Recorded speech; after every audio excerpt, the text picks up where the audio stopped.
RJ Dole, McLaren Industries. Today, I'm going to talk to you about something different than a McLaren product. But something that I have a passion about. When I was a kid, I grew up in a small town in Georgia, and every now and then we'd see helicopters come through. They were coming for agriculture. If anybody's familiar with a Bell 47, they were coming to spray crops. It stayed in my mind for a long time, and I've always had the desire and passion to fly a helicopter. Lucky enough, I was able to become a helicopter pilot, and at the moment, I fly this beautiful US-made McDonnell Douglas MD 520 right here. Beautiful helicopter, it's 5-bladed, fully articulated.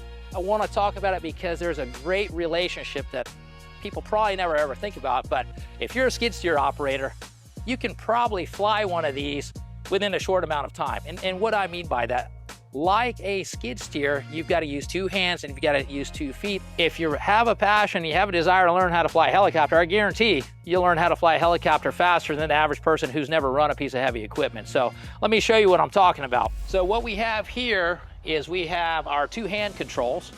The first one is what we call our cyclic, and that kind of controls the head and the direction of the helicopter when you're flying it. So if you push forward, you usually go forward. If you turn left or right, you go left and right. Now, this is what we call your collective, and you use that to pull up to change the pitch of your blades in order to gain altitude, or you lower it to lower the helicopter. So pull up to make it go up, and you lower it to let it go down. Then we've got our 2 foot pedals, and your foot pedals pretty much are kind of like when you operate an old bulldozer, when you push the left brake, you turn the bulldozer left. Well, for this, you turn the nose of the helicopter left, and when you push the right pedal, you turn the nose of the helicopter to the right. So you're always adjusting this depending on how much power you're pulling, because basically as this rotor here spins in a counterclockwise direction, the helicopter is wanting to turn the opposite direction, and that's why we have to anti-torque it with the tail rotor, or in this case,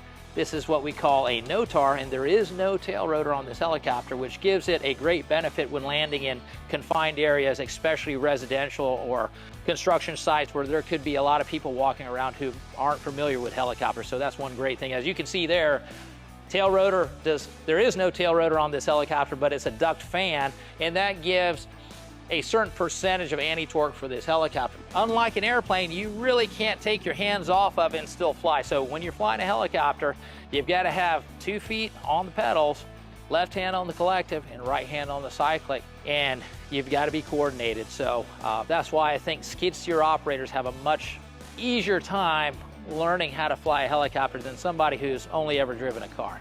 Anyways, I'll be talking more about helicopters later, how they relate, and you'll probably see it in some of our future videos as we visit our test field and also customers who've bought McLaren product. Go McLaren, go extreme.